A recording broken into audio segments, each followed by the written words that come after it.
Hey, what's up everybody? BDO44 coming at you another video. Alright, so I'm taking a different approach to this particular Laker pre-game situation. I didn't do no homework. All I looked at was the injury report. That was it. I have seen this team 4 straight times, as our basketball team has, as you have as well. The Memphis Grizzlies aren't catching anybody off guard. We are in their building tonight, 7:30 Eastern, 4:30 Pacific, for one reason. One reason only, and that's to get ourselves to the second round. The Clippers got eliminated yesterday. The Timberwolves got eliminated yesterday. The Western Conference is forming, and we need to make sure we do our part to assure that it continues to form today. I don't want any letdowns. I am a Los Angeles Lakers fan of almost 30 years, and this has been a very, very up and down season. It started with a whole lot of losing. Players on the team that we didn't think would finish the season with us, and they didn't. You know what I mean? Guys on different squads who had a big to do with what we were about earlier in the season. We made some changes. We immediately got better and vaulted ourselves in a position to be widely understood as a contender. At this point, we just got to play in a game 4 against this Memphis Grizzlies team that went all the way into overtime. It took LeBron James getting his first overall 2020 game where he was able to get 20 boards, 22 points, 7 assists. The man was phenomenal. The only thing he didn't do well was shoot the ball from behind the arc, which really hasn't been a shining thing for him this year. But nevertheless, he's starting to find his rhythm after coming back from the injuries about a month ago, and he's getting healthier by the second. And I think this is as good as he's looked in a couple years, almost, when you consider how physical he was in that game and how intent he was on crashing that glass and helping his team. Minded me of Kobe when he hit that high arcing bank shot off the glass. I remember him doing something like that against Phoenix to send us into overtime, if I'm not mistaken, off a Smosh Parker pass or something like that. I'll never forget the overall energy there when we were wearing the white jerseys in that particular matchup. And that ball looked so impossible in regards to coming off of the glass. I don't know how the man found the angle for that. Bron did the exact same thing. I know he was channeling 24 when he did it. I know he was thinking about 24 when he shot that thing off the glass like that. I know he did. That's exactly who came to mind. I tell you, man. And just like that, he helped win a playoff game with that type of shot. And it will always go down in infamy, no different than Kobe's. So this is what I have to say, man. The legacy of LeBron James is intact. A lot of people want to say a lot of things about him being done. His story's still being written. This was one of the most poignant parts of that story. Dylan Brooks calling him old and then demanding 40 from him, and then proceeding to get a man 20 points, 20 boards to make that 40. That's legendary stuff. That's the type of stuff you talk about for 50 years in the barbershop. Remember when old Dylan Brooks said what he was going to say about Bron, and then he proceeded to give him 20. That's a 40 piece. Didn't give him what he wanted, he gave him what he deserved. And so we look at LeBron James and we just continue to be in awe of the overall legend of the guy on our team. He's a guy on our team, but he's also like the biggest legend maybe ever, right? Literally. And so as we sit here and try to reel it in, we also ask that he be one of the guys. I think that's one of the biggest challenges for a guy of that status, is to just blend in with everybody else. When we know the world they're in is not the world everybody else is in. But in order to be a part of what it is that he's a part of, which is this team, there's going to be some times where he's going to need to defer to people like Anthony Davis and D'Angelo Russell and Rui Hachimura and Austin Reeves and Dennis Schroeder. It's going to be times where it just makes more sense for those people to be taking the shots. And I was listening to some people talk about LeBron James. Why isn't LeBron shooting the ball? A lot of people haven't been watching the Lakers all year, so they don't know that it's one of those situations where if LeBron's taking all the shots, and chances are we're not functioning properly as a team. This roster has a bunch of scorers on it, a bunch of ball handlers, a bunch of people who need the ball in their hands. And the only way we're going to be able to get the most out of our team is if all of those people are able to get some shots up. So it's sort of like what they have going on in Atlanta. And LeBron James has to manage what Trey has to manage, which is not taking all the shots when you have so many offensive guys around you. There's no Iverson situation here where everybody's a defender and the only person who needs to score is him. Nah, you got to make sure that Anthony's being fed. In fact, we want Anthony to take more shots than Bron. So this is a very strange situation for LeBron James to try to mesh into in the playoffs, where for the first time in his career, he's supposed to be the second option, but then you got the first option guy who's accustomed to being the second option with that same person, having been on the same team with him for the last 4 years. It's just the roles have now switched. We want Bron to take some steps back. We want Anthony to take some steps forward. And that hasn't been a seamless fit. And the reason why that hasn't been seamless is because they haven't been on the floor enough, I think, to really have the reps to do it.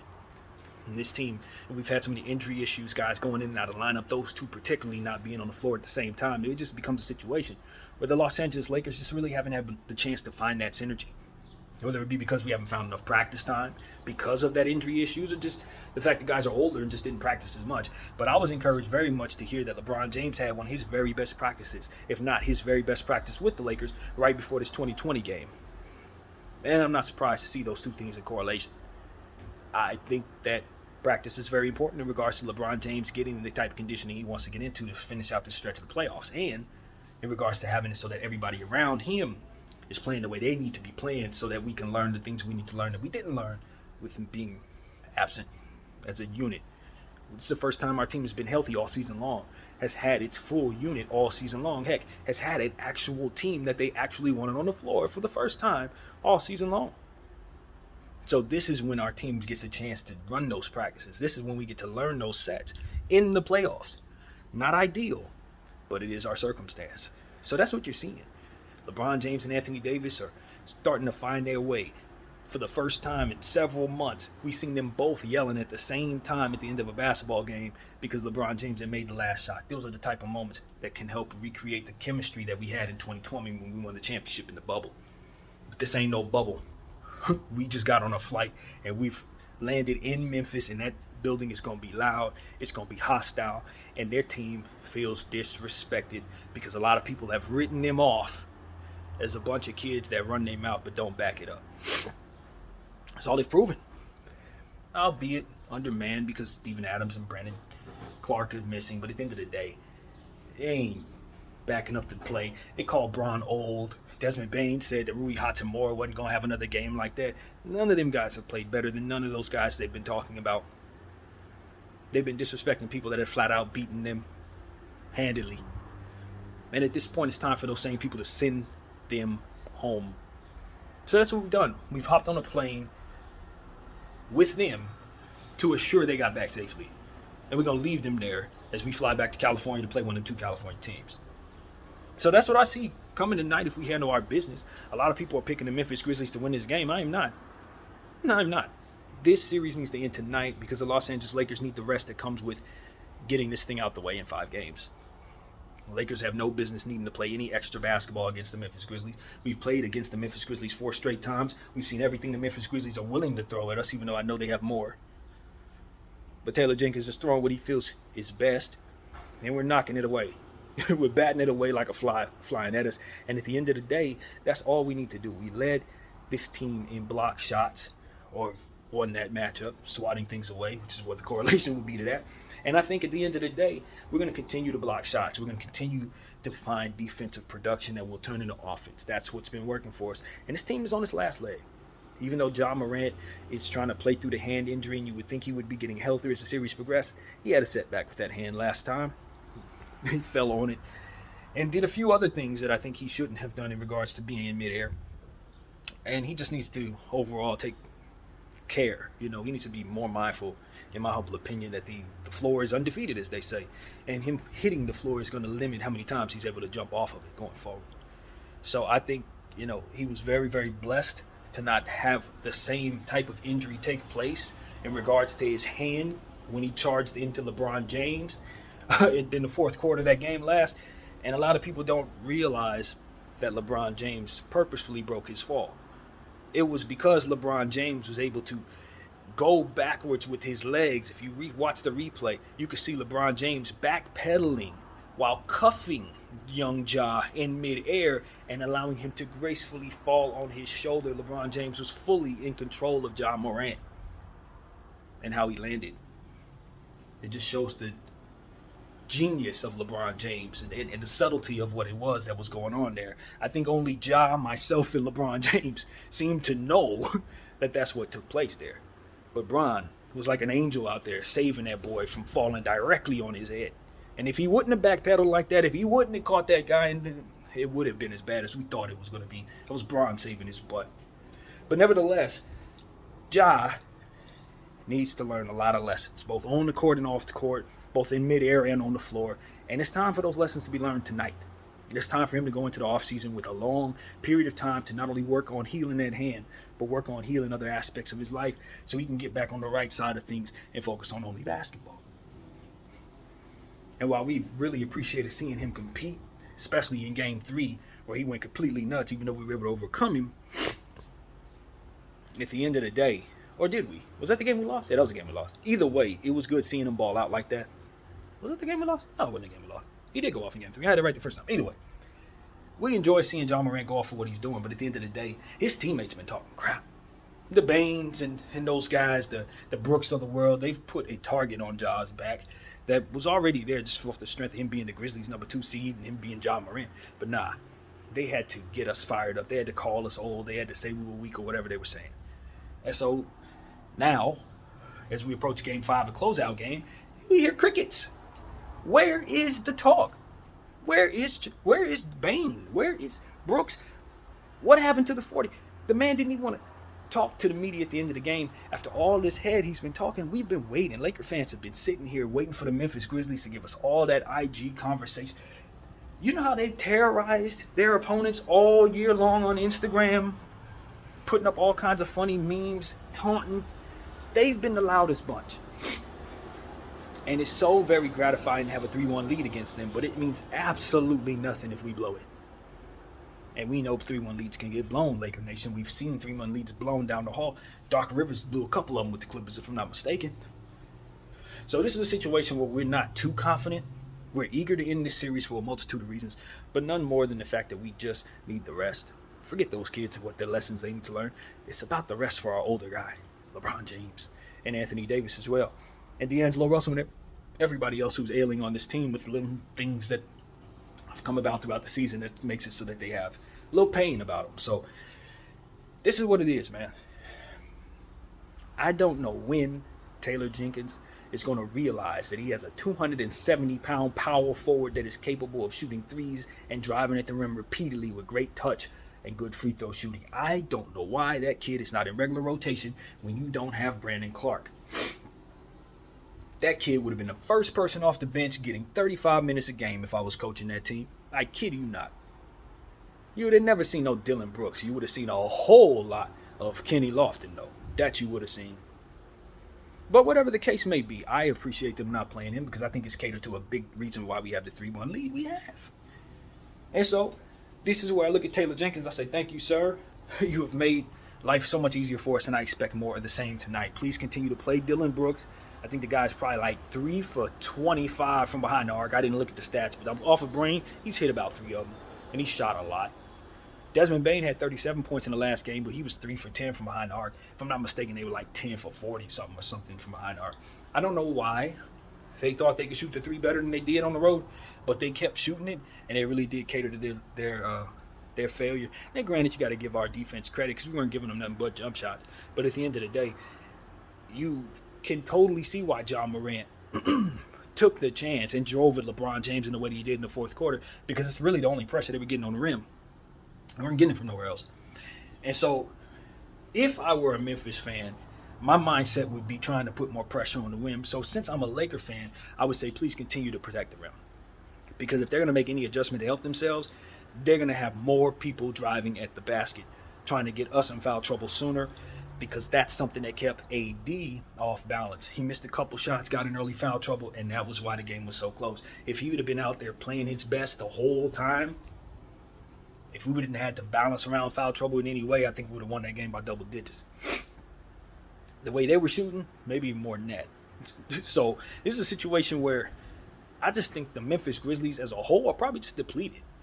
Not necessarily done, but just in a space where they have so much missing from them at this point and feel as if the uphill battle was really, really tall. to where if we jump on top of them through 2 quarters, if this game is in double digits at halftime, I believe we're in a good position to keep that lead. Because at some point in time, you just got to understand that the team has been through a lot, they're missing a lot, and they're one step away from being home. And the likelihood that they stay home in this situation is high because of who they're facing. It's just up to that team who they're facing to believe who they are in the mirror, and then come out and impose on them the way they would fear. And so that's what I have to say to you guys. We got to impose our will. I don't know if Anthony Davis is pleased with his performance, but I'm not. His defense has been excellent all series long. His defense has been excellent all career long. We're never going to judge him by his defense because defense comes easy to him and he's going to excel in that in all ways at all times, unless he's driving to somebody at the 3-point line. That's a whole other story. But he's still one of the best defenders ever. We know that. But he's also a fantastic offensive player who wants to give us whatever he feels like giving us from night to night, and that is not acceptable. That ain't acceptable from anybody. But when you can go all the way up to 60 points, we should not be settling for 2 playoff games where you score under 15 points. I'm sorry, especially when you've attempted as many shots as he's attempting. So for me, it's on him, first and foremost, to get that ball in that hoop like a Pantheon great basketball player is supposed to. Don't think about it. Put it in there because that's what your talent can do. And the second thing is for our coach and our players to put him in positions to succeed. D'Angelo Russell, that means you. We talked about those first couple passes you gave Anthony Davis in the first quarter. All of them put him in bad situations. You got to slow down if you're going to be our point guard and not just force the 80 the ball, but also make sure that he's catching it in spaces that allow for him to succeed. So that's what it is. We need to be 80 conscious of how to get him going, conscious how to keep him out of foul trouble, conscious how to play with him in foul trouble, conscious of how to make sure he's getting the ball where he needs to get it at all times. And more than anything at all, more than anything, making sure that he's not just playing one side of the ball, keeping the people on the floor around him capable of complementing him so that things can make sense on the floor. Rotations is the biggest weakness of our squad as a whole. As we know, we talk about the second quarter and how we can't find a good second unit rotation to keep a dang lead or to get us one. And I just think we have too much talent for this to be an actual issue. It's too much. We have too many options. We got guys like Lonnie Walker, Mo Bamba, we haven't used that we know could give us a massive amount of production. These guys could start for certain teams, and we're not using them, and that's not acceptable. Even if the reasons given are acceptable, it's still not acceptable when you think about the weaknesses of the players that we choose to lean on instead. When you consider how much time that Troy Brown and Malik Beasley get and how much struggling we've witnessed them have and losing that have taken place in those circumstances versus what you think possibly Mo Bamba may do wrong or Lonnie Walker may do wrong or Max Christie may do wrong. It just, on paper, doesn't even look like what those guys are otherwise giving you in real life. So it's like, can we at least try those guys to see if those bad things actually manifest? Because we think the good things will definitely manifest. And so that's really what I want to say, man. Can we play the better players in that situation? Please. I think it'll make for a better team, and I think it'll make for a more healthier team because at the end of the day, when you have more players playing, that's more rest for everybody. So that's really what it comes down to. We always looking for ways to find rest, but nobody wants to value how strenuous and stressful a playoff process actually is on 7 guys when there are only people playing. So that needs to be said, or 8 guys, or whatever the case. We're using probably 8 people right now. Should be about 10 or 12. Truly. In proper rotation, interchangeable where everybody gets their minutes. It shouldn't be too hard to get people minutes if you're interchanging them properly, especially since we have so many options. So, again, we talk about Vanderbilt. He had a really good scoring game in the last one. 15 points is good for him. Hasn't been crashing the boards very well. A little undersized going up against bigger forwards, which is a little disappointing given the fact that he's probably our best on-ball defender. Not named Anthony Davis, of course, but it's one of those situations where he's a guy you want to put on defenders in whatever position, and it's turning out that we can't really put him on bigs like we want to. So, with that being said, you just want to find yourself in a position to find him out there in positions that work for him. At the end of the day, you don't want to have any struggles at all with your rotations in a game like this where you're trying to close a team out. You won't give them no life at all. So that's really what it is. I just want to see some decent rotations down there with our second unit, and try to use some guys that we refuse to use for a change. Um, yeah, Dylan Brooks shooting is a good thing. Hopefully he continues to do that. Hopefully they keep him in the starting lineup. That's good for us. Anytime he gets off the floor, it seems that their score goes up. I don't know if they figured this out or not, but he's like the one problem they really, really have, that they can't seem to just get out of their situation. So if they remove him from their lineup, I'd imagine they're going to play a lot better. I would have done that. Tyus Jones has struggled in this series shooting the ball, but he's such a fantastic decision maker. Maybe I put him at the 2. Maybe move Ja to the 2. I know fans have complained a little bit about them using Ja at the 2, so I'm not really sure if that's a good thing for their roster overall. But I just don't know if what they have really works. Putting the ball in Bane's hands, telling him to go after people like Jaylen Brown. I guess it works, but his efficiency from behind the arc, coupled with his propensity to shoot from behind the arc, just makes it so that you're going to be arc-eccentric with him doing that. But he did find a lot of work in the mid-range, and we are going to have to find a way to defend him a bit better than we did in Game 4. So, yeah, Bane, Ja. Kennard has been shooting less than I ever imagined he would, based on what it is I think he's capable of, and the fact that he's literally the best shooter in the league this year. It makes absolutely no sense why they've only leaned on him to attempt like 4 shots and 3 shots in every game in the series, something like that. I don't suspect that if they want to win, that will continue. So we need to be ready for Luke Kennard to take on more shots, unless they're just rolling over and going to die. See, that's what it is. Like, is Memphis going to roll over? Because if they're going to roll over, we can just get in here and get a win and get out of here.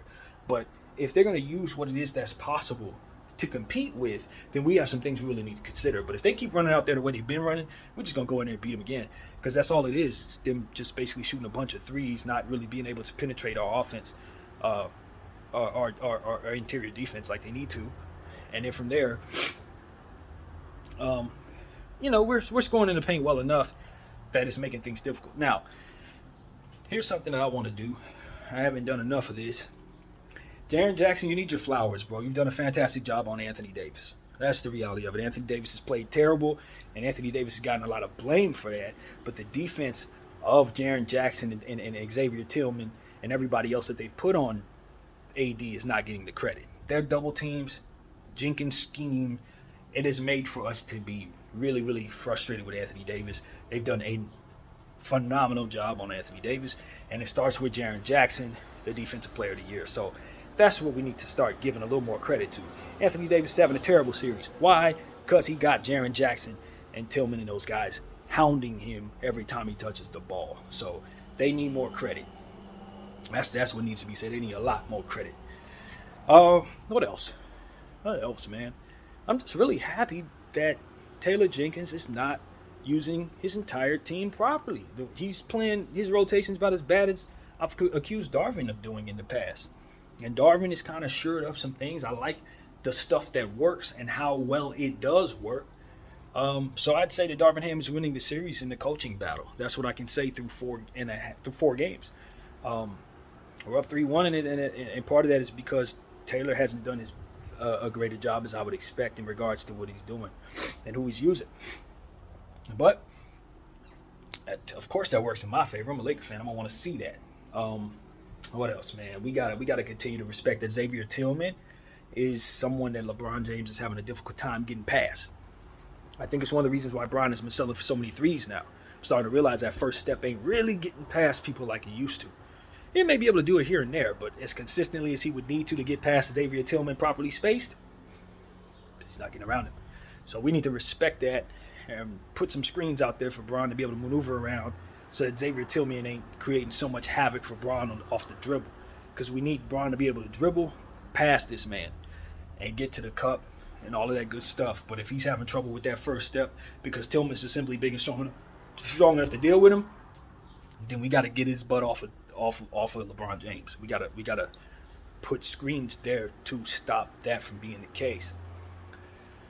Dennis Schroeder, he's been slowly getting better and better as the series progresses. He's having a bad series, but every game he's gotten a little better. I'm expecting him to have a very good game tonight on the road against Memphis. He tends to play well in that building throughout the regular season. He had some big games against Memphis. And in the last game, he was the highest plus-minus on the team. And I can tell you, I know why that was. It was because in key moments, when we needed stops, he would flop. And it was the most unsung thing that happened in the entire game. But there were situations where we needed, like it was an 8-point deficit. They had the ball in their hand. We had just scored the ball, that kind of thing. And it's a key play, and he just ends up on the floor, and the whistle calls, and we're going another way. And those are the things that Dennis Schroeder did in that game that secured possessions, defensive possessions secured. We talk about playing good defense. A lot of people have talked about Austin Reeves and saying his defense comes and goes. I'm here to tell you, Austin Reeves is one of the best defenders we have. Why? Because when defense is taking place, the plays stop when he flops. That's good defense, baby. You stop the play. And whatever the heck they were doing offensively, it came to an end because you put an end to it. It ain't always about getting the steal. It ain't always about missing the shot for the other team missing the shot. It ain't always about getting a rebound. It ain't always about getting a block. It's about stopping them. And if you finding yourself on the ground with a whistle in the air, that's you doing what you needed to do to stop their offensive play. Good defense. And that's why I like what Dennis Schroeder is doing in that way. That's what I like what Austin Reeves is doing in that way. Because they're able to sell the contact. They're not flopping unnecessarily. They're not looking like fish out there. Any little thing you give them, they're going to make it look right in regards to selling it. So that's what we need more of. Locked in position, them plays up. I used to complain about flopping in the past. I really did. As recently as 10 months ago, I would talk about flopping differently. But I just see it differently now because it's strategy. It's in-game strategy. If this is how you have to get them to call the calls, then every time you do anything, I'm going to fall on the floor like a WWE character. It's just the way it needs to be played. No different than setting a screen or hitting a free throw or anything else technical in the basketball game. If that's what it's going to take to stop these possessions, that's what's going to have to happen. So I don't look at flopping the same way no more. It's just all fair on both sides. All I say is when you run, if you're a big man running into somebody, just like I said, nothing stands upright in the NBA. It's going to tip over. Whatever it is, it's going to tip over. If it's upright, it's tipping. So don't lean on nothing. That's what I would tell people. So, yeah, that's really where my head is. Like I said, I ain't do no extra homework on the Memphis Grizzlies. I've seen every highlight there is, probably twice at this point. And all the numbers are laid out for us. We've seen enough of this team to know what we need to do. We just need to execute what we need to execute and shore up what we need to shore up. Please get Rui Hachimura some more minutes in this series. I know he's coming off a cold game, but I think that had to do with how he was used and the fact that we took steps backwards in regards to his playing style and usage rate. It's just backwards, friends. It's absolutely backwards. Nothing makes sense about how we're using Rui in this series right now. He needs to be starting and needs to be probably our third scoring option at this point. Or fourth, behind one of those big star guards that we have. But we need Rui Hachimura attempting probably about 14 shots tonight. Seriously, I don't see why we wouldn't. He probably hit 8 of them. So that's what I want to see the Lakers do. Give him more looks. Give him good looks. Give him close looks. Give him good rhythm threes since he's hitting them in a high clip right now. That's what I want to see. More Rui Hachimura. If we're seeking out anything, let it be his offense, not Vanderbilt's corner three or some Beasley straightaway three or whatever low percentage idea Darvin Ham decides he wants to give credence to today. None of that needs to be the case. If we got a guy shooting damn near 75%, that's the guy who needs to be shooting the ball 75% of the time. Don't you think? Probably not. Not if you're Darvin. You're going to think the opposite. So that's the problem. That's why this is necessary to say. At the end of the day, that's what I think will help the Lakers blow teams out. Whether they want to do that or not, whether they think that'll be a good product to watch or not is a whole nother story. But the reality is with the bigs that we have and the talent that we have defensively, and then couple that with the offensive talent, the shooters that we have, we're really not supposed to be losing these games like this. We're not supposed to be close. We're not supposed to be having an overtime with depleted Memphis. None of that. None of that. It should actually be taking place. And that's one of the reasons why I tell people that my belief in this roster is sky high, but my belief in what we're going to do isn't. Because at the end of the day, you can have a beautiful machine, but if the person controlling it doesn't know what they're doing, the machine is rendered useless. So that is what I've said a million times, and it is no different ahead of Game 5. We need Darvin Ham to utilize his team correctly and stop asking our team to do stuff that doesn't necessarily look as if it's going to succeed. And so as we go into Game 5, we expect more Vanderbilt three-point shots, more Beasley looks with small players on the floor like Dennis Schroeder and Beasley and Troy Brown together. We know that crap doesn't work very often. But unfortunately, in Game 4, it did. which leaves us devastated in the sense that we're going to see more of it. A broken clock is right twice a day. That crap worked once. I don't know if it'll work again, but it did. We got some good play out of Dennis Schroeder, getting 2 blocks, 2 steals in the last game in the small ball lineups. We're going to need him to play that big in these lineups. And when Dennis Schroeder and Malik Beasley's on the floor, I need Dennis Schroeder to be thinking defense beyond anything else. Extra rebounding needs are in place. And look, as much as I like Malik Beasley, the reality is sometimes when things go wrong with him on the floor, he is involved in those things. It's not just happening while he's away from it. The turnover is him. If they double team him, the ball goes the other way. You know, the pass is that he's passing off is going to be light in the elbows. You know, that kind of thing. It's like, I need him to not be the reason things go wrong specifically. If things are going wrong because you're short on the floor around you, we're not getting key boards, we're not getting key that's fine. Certain things are just not going to come our way. But the turnovers can't be your turnovers. The missed shots can't be your missed shot. You know, that's my thing, because you're already bringing so much of a negative to the size mismatch that your errors are compounded by that. And so that's what I run into seeing when I see us put Beasley on the floor a lot of times. It's like we're just compounding our negatives. So that's why I want us to get away from all this offense, foot speed, we can punt, rebounding nonsense. I really don't think it works. Most of the time, you're giving up offensive boards. It turns into easy buckets, turns you into a fouler. Just takes all of your momentum away from you just for extra opportunity at a little bit of foot speed and some passing and some shooting and all of that stuff. There's a million ways to get a bucket, man. At the end of the day, a million ways to get a bucket. A lot of times with them little small lineups, we end up settling for short twos or long twos rather, like 20-foot jumpers. It's like I can get that same 2 points with Wenyen Gabriel on the putback. You know what I'm saying? Like I can get those same 2 points with a Mo Bamba double hand dunk. I don't need to be moving the ball all the way around just so it can, get a long two. Like, it's just, what are you seeking out to do? You know what I mean? That's what it really comes down to. When you play basketball in a video game way, like a lot of us have, you understand the many options that a roster can provide you.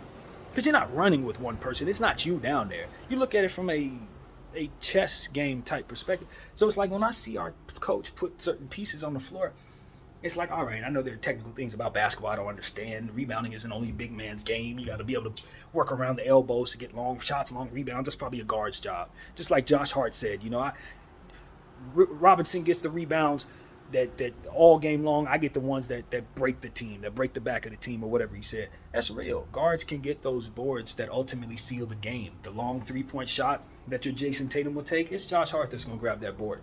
And so I respect that. I literally respect that.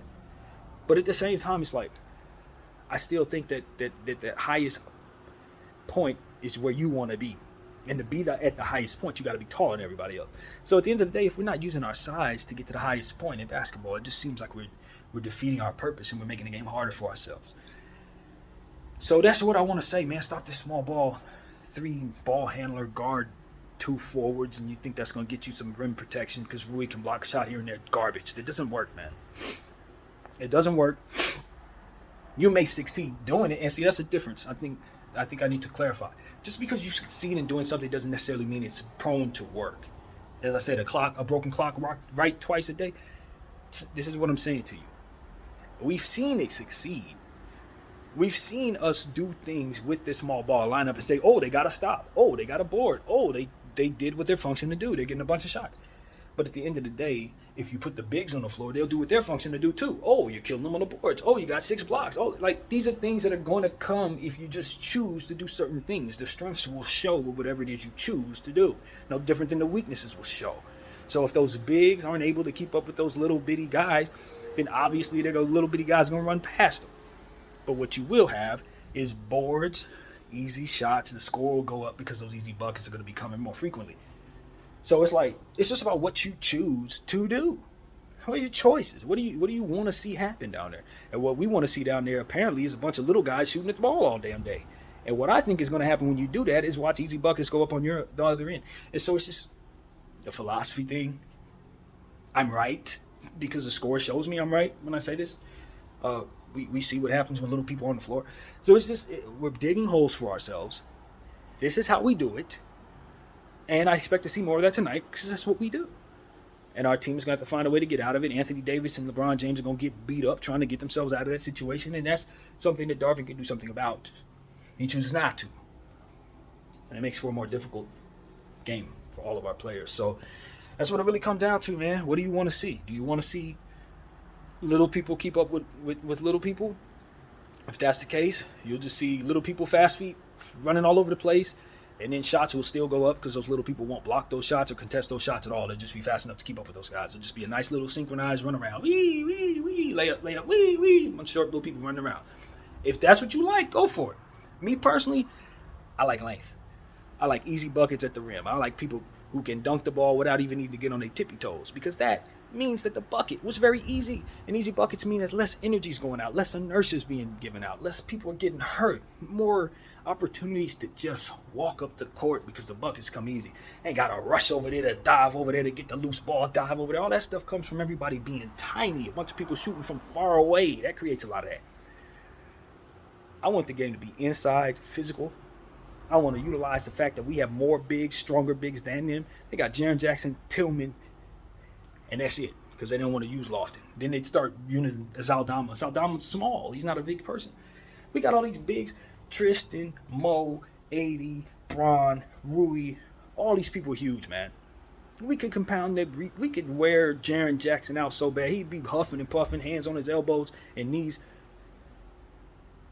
if we chose to use those bigs the way that I know we can. Every 10 minutes, he got a new person huge as hell in his face doing something entirely different to him. I'm telling you, it becomes a situation where you're going to wear down the defensive player of the year. And you're going to get in foul trouble trying to guard multiple different people with multiple different skill sets. This is what you need to do with him. I just don't think we're doing it enough. I don't think we're throwing enough at Jaren Jackson. And so that's what I got to say, man. I'm glad we're up 3-1, but we could be very much out of this series already if we would have just leaned on bigs in ways that I think we would have been better for doing. So I hope that we'll change our philosophy tonight, even though I know we won't. And we'll watch them struggle and proceed to just have a valiant effort, probably get an overtime win against Memphis. That's what I expect. It's going to be close. Their crowd is going to be into it. They're going to be jumping around. They're going to hit big shots. They're going to do all their dancing. They're going to say it's a parade in their city. And all of that stuff is going to be the case. But at the end of the day, we're here for one thing and one thing only. That's to send Memphis home. We are not here to bring them back to California. They don't need to be back in our building no more. They haven't proven they can win there. They don't need to come back. Let's just be honest. They came, they talked, they lost. They have no business coming back to Crypto.com Arena. So that's really what I got to say about the Memphis Grizzlies. I got respect for a couple of their players. But for them as a unit, nah, they don't even respect themselves. They really don't. And that's what they've shown me. So let's get them up out of here. And let's end this series tonight. That's really what it is. All right. No more X's and O's. No more number crunching. No more none of that. You know who's on the other side of that team. Stop them. Ty us, he with us. Brooks, he with us. One of their favorite slogans is with us. That's what they are, with us. When they don't play Kenny Lofton, they don't let Kennard shoot, they with us. So that's what I got to say, man. You know, Memphis, one day, they will look back on this unit and they will understand they had an opportunity if they just would have kept their mouth shut and paid attention to the details of the game and all these different things, not poke bears and all these different things that are just great examples of how best to wake up your opponent. At the end of the day, that's what they did. They woke up LeBron James. LeBron James was barely really involved like that in the series until Dylan Brooks opened his fat mouth and called LeBron out, called him old, disrespected him, knowing full well that his game can't back that up. Knowing full well that his team can't back that up. So, I don't know. Maybe self-awareness isn't something that people have a lot of times. But they end up seeing that mirror when it come their way. We're showing it to them now. So, we just got to take care of our business. Because if you show us a mirror, you're going to see a fluffy marshmallow in the mirror. That's what you're going to see with the Lakers, because we are not as strong as we need to be. And we know that. Mentally tough, intent, killer instinct. We ain't always showing that. We know it. So we need to continue to strive on being better in that way before we learn us a lesson in the 3-1 situation. So that's what I got to say, man. Memphis Grizzlies are going home tonight if we do what we're supposed to do. It can go a lot of different ways. If we don't respect our opponent, we can get blown all the way out. Don't get it twisted. This game can go a lot of different ways. Nothing has to go any kind of way until the shot goes up, until the ball goes up in the air. But with what it is that I have to say here, I tell you that I don't expect any letdowns in FedEx Arena tonight at 4:30. I do not. I don't expect no letdowns. I expect my team to show up, show out, and respect that turning the ball over is a mistake. We always turn the ball over more than Memphis, so I don't expect that that'll change tonight. But we do need to keep our turnovers under 14. Under 14. That's what I have to say. And Braun has been doing a good job of not turning the ball over his last couple of games. I want to see him continue to keep that up. You know, you have to get like 1 turnover in the last game, 2 in the game before that. That's when you really know that Braun is locked in. When them turnovers ain't coming around and he's still giving you massive production, that's when you know that the opponent is in trouble. And so that's what's going on right now. I expect him to go into Memphis and close them boys out. Whether Anthony Davis is balling out or not, we're closing him out tonight, I think, off of the strength and determination of LeBron James.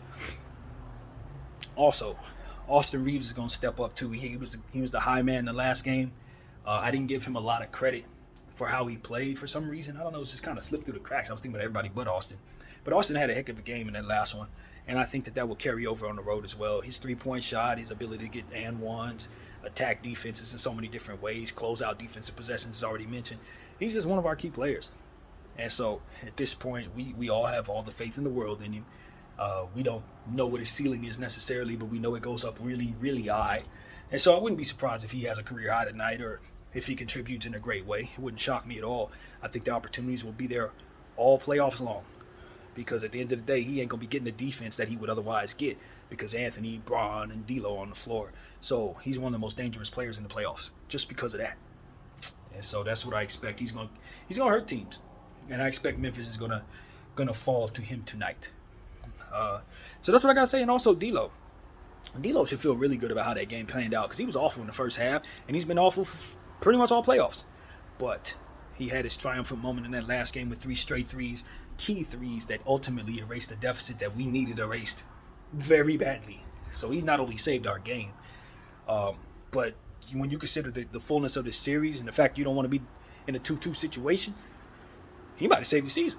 He might have saved the season with him 3 threes. So we just need him to make good decisions with the basketball. We also need our coach to make good decisions in regards to putting him in position to not hurt us by asking him to do stuff that he shouldn't be doing. He is not our point guard, right? Because our point guard all season long was Russell Westbrook. And so when we had, and of course, what's his name? The B from Chicago over there. Our guy over there.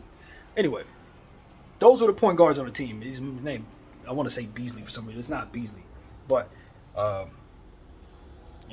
whatever the case may be, we didn't have him as a point guard. He doesn't know our tendencies. He doesn't know our team like that. He's fresh on the team. And he's not particularly the greatest decision maker with the ball in his hands. He's a great passer. He has great ability.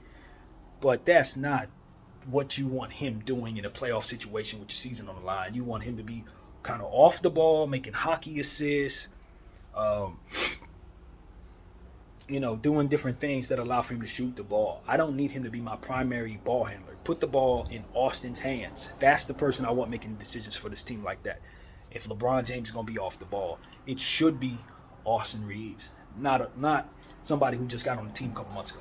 No, especially since we don't practice like that. He does not know us like that. We don't know him like that. And he has a very special, methodical pace that does not complement this roster like that. We like guys to go at the rim with a lot of inertia. We're used to that. That's what our team thrives off. Not this slow, methodical kind of run a screen around me now. I'm kind of picking it apart. That's not the space, the pace for this unit. So that's another reason why I want us to get away from D'Lo as our primary point guard. No, absolutely not. He can do good things, but not in complement of everybody else. Not necessarily. He can do good things in creating against the defense for himself. And if he happens to make a play for somebody else, he's capable. You see what I'm saying? But he's not Chris Paul. He's not Giddey. He's not Lonzo. That's not what you want him doing. So that's what I want to say. And it's really stumping me that I can't remember this man's name. Obviously you know who he is. I just can't think of his name for whatever reason. But I guess that's how it's supposed to be. When somebody leaves your team, call you soft, put Charmin and say our team was soft and all this. Yeah, your name deserved to be forgotten, sir. So that's what we're gonna tell you. Anyway, that's what I gotta say in that regard. We're in the playoffs, man. We got a chance to go to the second round. We know that we want the rest that comes with it. So getting this victory will obviously do that for us. And I don't want no letdowns. I don't want to go back home to see Memphis. They don't have no business getting on the flight, as we've already said. So let's just take care of business, man. That's it. You know what I mean? This ain't one of them games. I want us to finish them off. I'm already thinking about Golden State and Sacramento at this point. I'm done with Memphis. So it's going to be incumbent upon our team to play 48 minutes tonight so that we can be done with Memphis. So that's pretty much what I got to say. And anyway, what is that man's name? Yo, how does that even happen? This dude been on my team all year long. Lobbied for him to get here. And my head, But anyway, whatever the case may be, that must be purposeful. We just let it be. But the Lakers play at 4:30 tonight. We ain't forgot that. We're playing the Memphis Grizzlies in Game 5. And if we take care of Game 5, we will not have to see a Game 6. That's the bottom line, man. I appreciate everybody watching video 44. And, of course, I will have something for you at the end of this game and at halftime. And at that point, I will laugh about how I could not remember the man's name for nothing. It's a B. Why can't I come up with this man's name? This is crazy. I don't even want to hang up the phone with y'all until I get Pat Beverly's name right. Jesus Christ. Even got a Beverly Center out here. Grew up going to that place. Whatever the case, Pat Bev, that's the impact you left on us. I forgot your name. Nah, I'm kidding. It's actually the opposite. He left a pretty big impact. And I wish his spirit was on this roster right now, even though I didn't like the way we used him. I think he really helps you in playoff situations. So, hey, man, it is what it is. We got Bamba in his stead. A Bamba we don't use. I don't know how I should feel about that. But whatever the case may be, free Bamba. Let's play him. And it's good to see Pat Bev sitting at home while we're playing in the playoffs, since he said his sole purpose was to keep us out of playoffs. So, yeah, we're here. That's what I got to say. Game 5 up next. BDL 44. I thank y'all for watching.